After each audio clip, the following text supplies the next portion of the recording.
신앙의 기둥 시리즈 오늘 8번째 시간으로 성령 충만에 대해서 함께 말씀을 나누고자 합니다. 기독교 신앙을 이해할 때 굉장히 독특한 부분이 하나 있다고 그랬죠. 그게 바로 성령에 대한 이해입니다. 성령에 대한 이야기. 그래서 성령 강림절쯤 되면 늘 언제나 성령에 대해서 제가 말씀을 좀 전하곤 했는데요.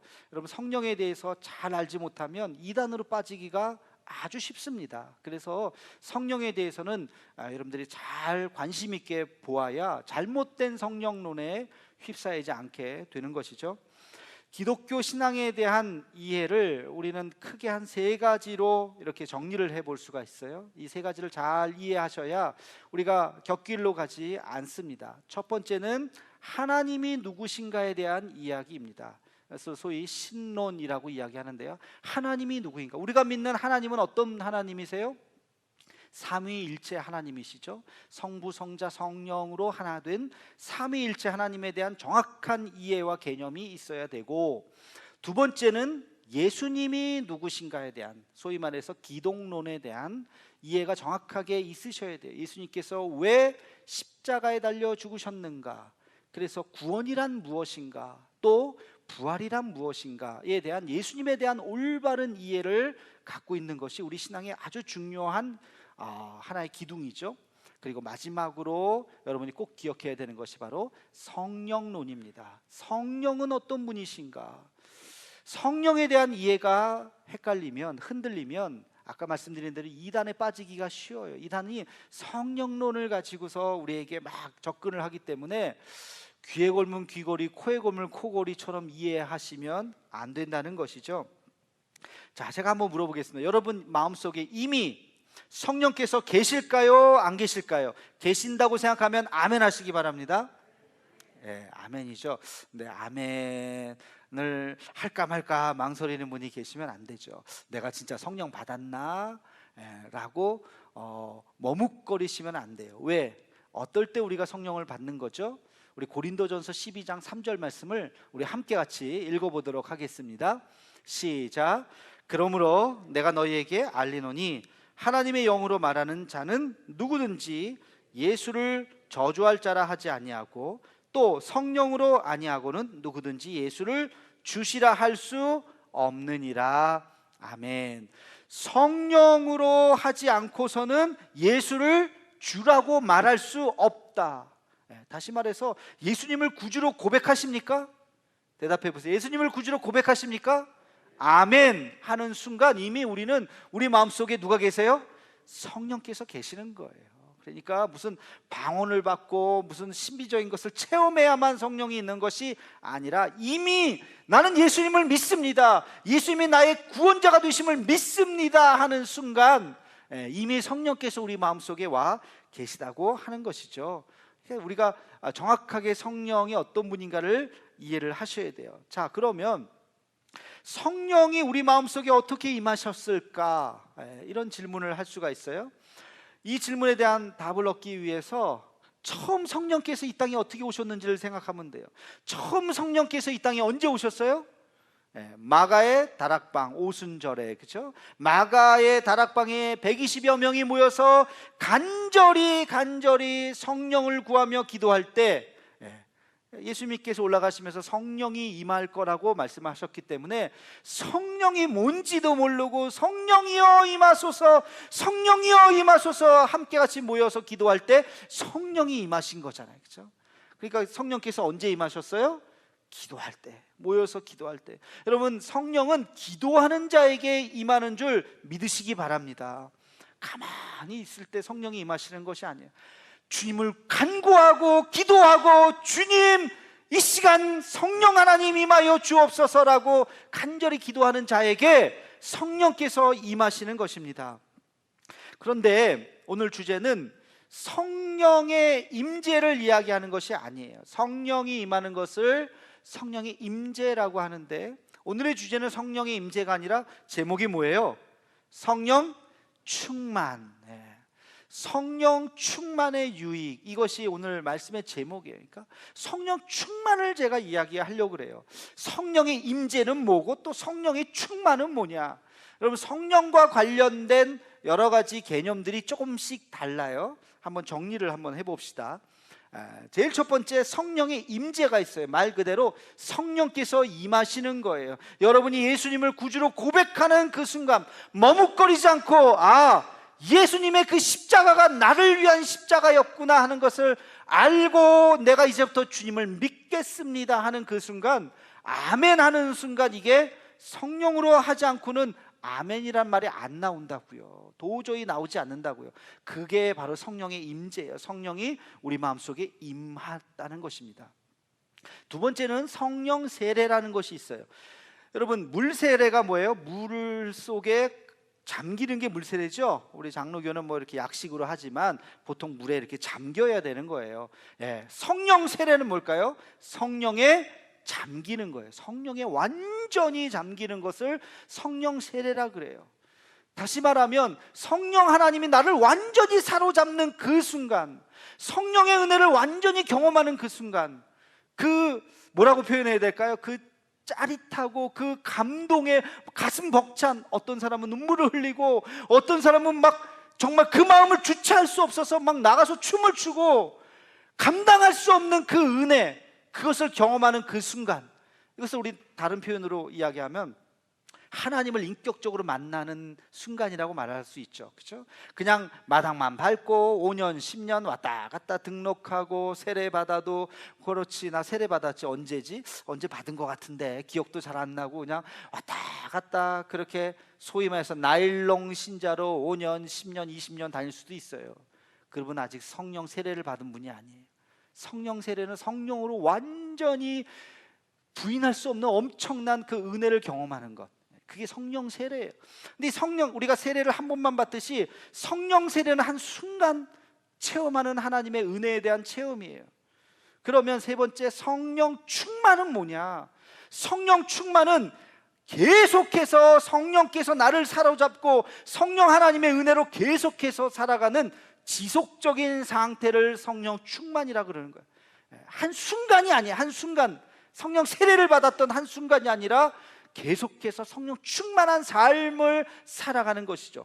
성령 충만한 삶을 살아갈 때 나타나는 것이 성령의 은사예요.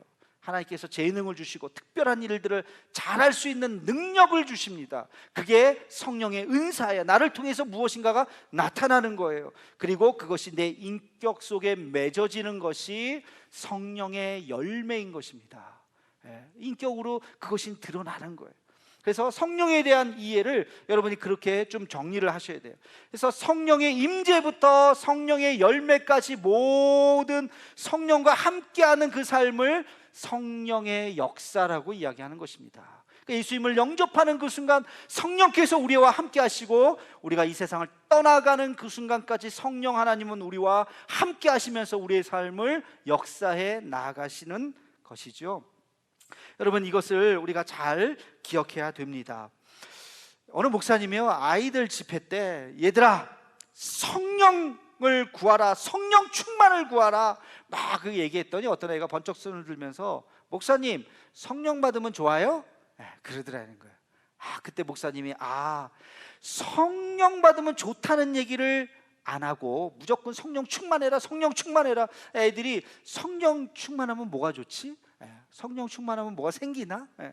성령 충만하면 왜 좋은지를 모르는데 무조건 성령 충만하라고 얘기했구나 하고, 내가 잘못 얘기했구나, 그렇게 생각을 했다는 말을 들은 적이 있어요. 여러분, 똑같은 질문을 제가 여러분들에게 하고 싶어요. 내가 예수님 구주로 영접하면 된 거 아니야? 내 안에 성령께서 계시면 된 거 아니야? 성령 충만함까지 굳이 가야 돼? 라고 생각하시는 분이 있을지 몰라요. 그렇지 않습니다.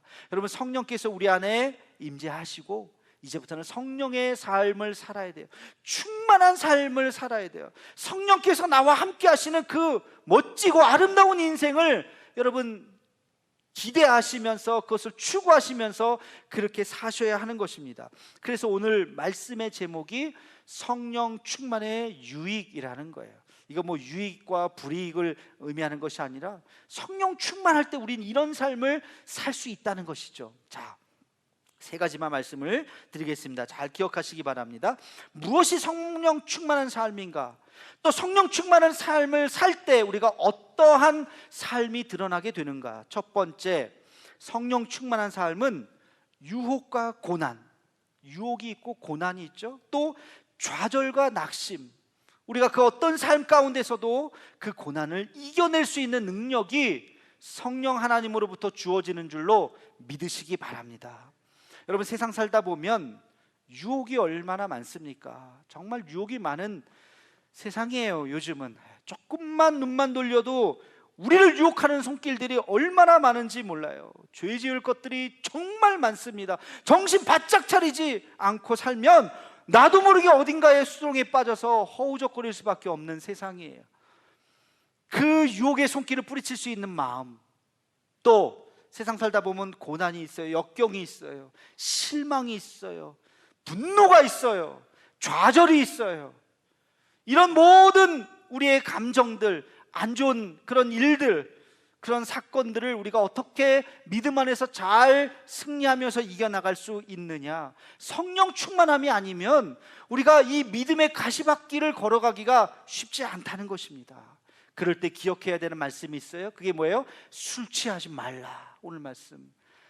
술 먹는다고 뭐가 달라져요? 세상이 달라집니까? 술 먹으면 달라지는 거 있죠? 내 몸 상하잖아요. 나 폐인 되잖아요. 나 하나 바보 되는 거예요. 세상은 아무도 관심 없고 달라지지 않습니다. 그냥 그대로 가는 거예요. 나만 바보 되는 거, 나만 술 먹고 나만 소외당하는 거예요. 그러니까 술 먹지 말아야 돼요. 우리는 어떻게 살아야 돼요? 정신 바짝 차려야 돼요. 의지할 데 없으니까 누구 의지합니까? 누구를 의지하겠어요? 하나님밖에 없어요. 술 취하지 말라. 돌이켜 성령 충만을 받으라. 성령 하나님이 나와 함께 하신다면 우리의 인생이 달라지게 될 줄로 믿습니다. 여러분, 이것을 믿으셔야 돼요.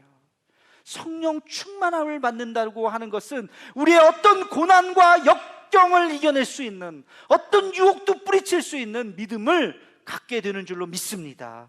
여러분, 이게 첫 번째이고요. 두 번째는요, 성령 충만한 삶은 삶의 지혜를 갖게 하는 거예요. 우리 고린도전서 2장 10절 말씀을 함께 같이 읽겠습니다. 시작.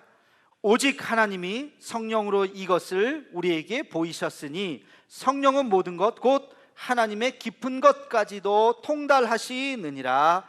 아멘. 하나님의 깊은 것까지 통달할 수 있게 하는 것이 뭐라고요? 네, 성령이라고요. 그러면 하나님의 깊은 것이 뭘까요? 이게 지혜예요. 지혜. 그러니까 하나님의 그 지혜를 우리가 깨닫게 하는 것이 바로 성령인 것입니다. 성령이 우리 안에 계시면 보이지 않는 게 보여요. 다른 사람들은 다 길이 없잖아. 여기 어디가 길이야? 도대체 길이 어디야? 그런데 성령 충만한 사람은 보입니다. 여기가 길이야. 어디가? 여기잖아. 여기가 길이야 라고 길이 없는 곳에서 길을 발견할 수 있다는 것입니다. 여러분, 이 말씀 잘 알고 또 좋아하시죠? 할 수 없거든이 무슨 말이냐? 믿는 자에게는 능치 못함이 없느니라. 믿는 자에게는 능치 못함이 없느니라. 누가 하신 말씀이에요? 예수님께서 하신 말씀이에요. 또 사도 바울이 이런 말씀했죠. 내게 능력 주시는 자 안에서 내가 모든 것을 할 수 있느니라. 아멘.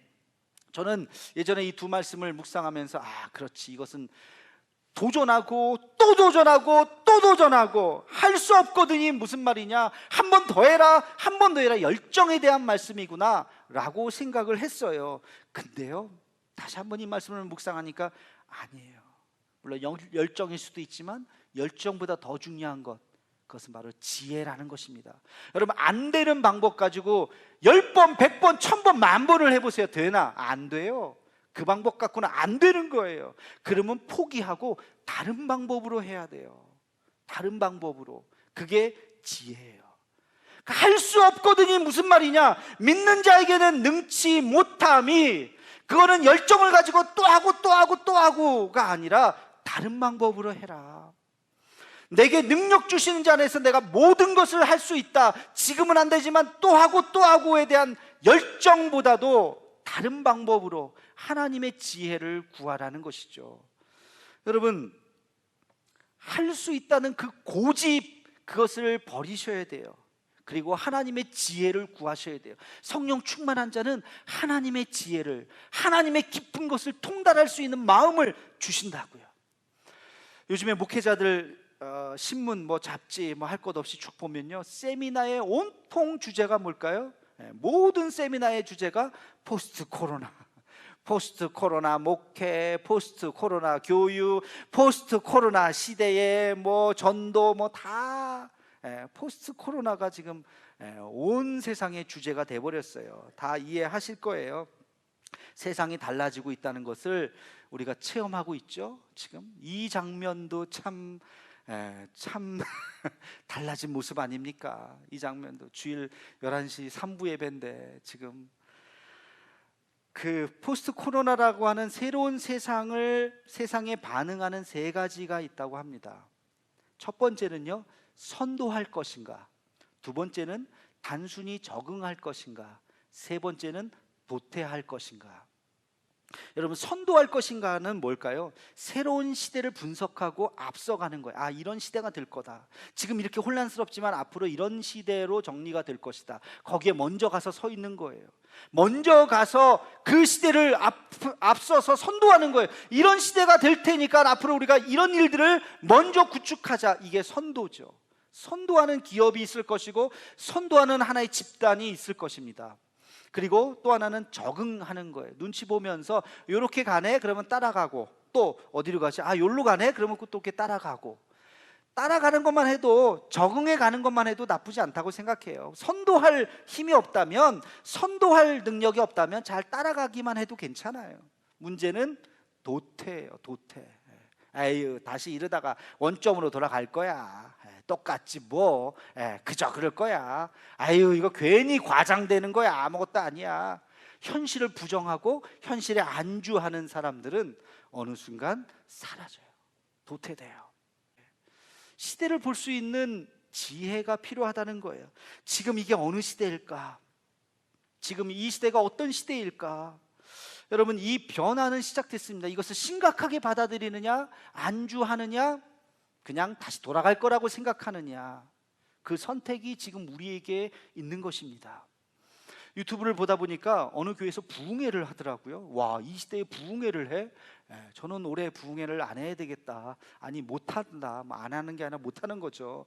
마음에 그렇게 마음 먹고 있는데 어느 교회가 부흥회를 한다는 거예요. 가만히 봤더니 랜선 부흥회예요. 예전에는 그 시간 그 공간에만 모여야, 이 시간 여기에 있어야 그 은혜를 받잖아요. 여기 문 밖에만 나가도 은혜가 없는 거죠. 근데 이 시대가 그런 시대가 아니라고요. 앞으로 예배가 무엇인가? 신앙 교육이 무엇인가? 섬김이 무엇인가? 전도가 무엇인가? 본질적인 질문을 우리는 다시 한번 해봐야 되는 시대가 된 것입니다. 변하지 않는 진리가 있다면 성령께서 우리에게 지혜를 주신다.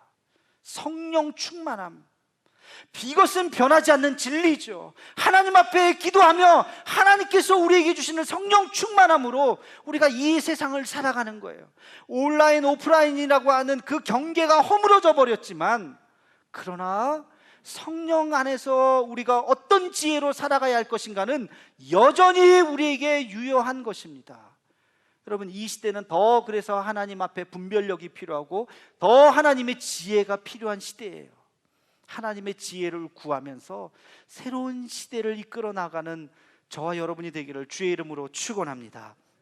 마지막 세 번째, 성령 충만한 삶은 없는 길이 없어도 그곳에서 소망을 바라보게 하는 것입니다. 우리 로마서 5장 3절에서 4절 말씀을 함께 같이 읽어보겠습니다. 시작. 다만 이뿐 아니라 우리가 환난 중에도 즐거워하나니 이는 환난은 인내를, 인내는 연단을, 연단은 소망을 이루는 줄 알미로다. 아멘. 여러분, 지금 이 저자의 상태가 어디예요? 환난이에요. 지금 환난 속에 있어요. 고통 속에 있어요. 아픔 속에 있어요. 근데 지금 뭘 바라보는 거예요? 소망을 바라보는 거예요. 나는 지금 고통 속에 있지만, 환난 속에 있지만 내가 바라보는 것은 소망입니다. 환난이 결국엔 소망으로 연결되는 줄로 나는 믿습니다. 여러분, 이게 성령 충만한 자의 고백인 것입니다. 환난 당했을 때 아이고 죽겠다, 아이고 죽겠다. 이거는 성령이 역사하지 않으면 당연히 죽죠.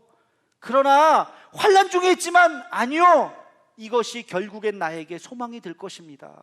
하나님의 사람은 이것을 고백하는 것입니다. 포스트 코로나 시대를 우리가 이야기하면서 우리 많은 이제 목사님들 모여서 이런저런 이야기를 하는데, 어떤 좀 규모가 작은 교회 목사님이 그런 말씀을 하시더라고요. 나는 오히려 이 시대에 더 희망이 있다고 생각합니다. 왜냐하면 이제는 큰 공간이 필요 없다는 거예요. 이제는 수많은 눈에 보이는 사람들, 꽉 찬 어떤 그 수천 명, 수만 명의 사람들이 그렇게 의미 없다는 거예요. 뭐가 의미 있을까요? 눈에 보이지 않는 사람들이 생기기 시작한 거예요.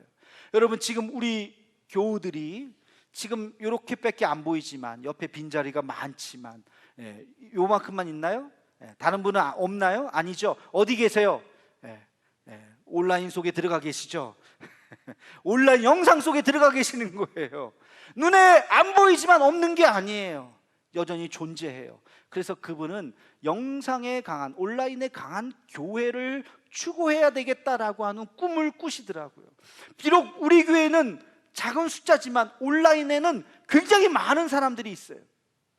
여러분, 그래서 이제는 교회에 나와야만 교인이다 하는 시대가 아닐 수도 있어요. 이제는 교회에 나오지 않고도 신앙생활을 하는 사람들이 생길 수도 있고, 교회에 대한 경계가 허물어지는 시대가 나올 수도 있어요.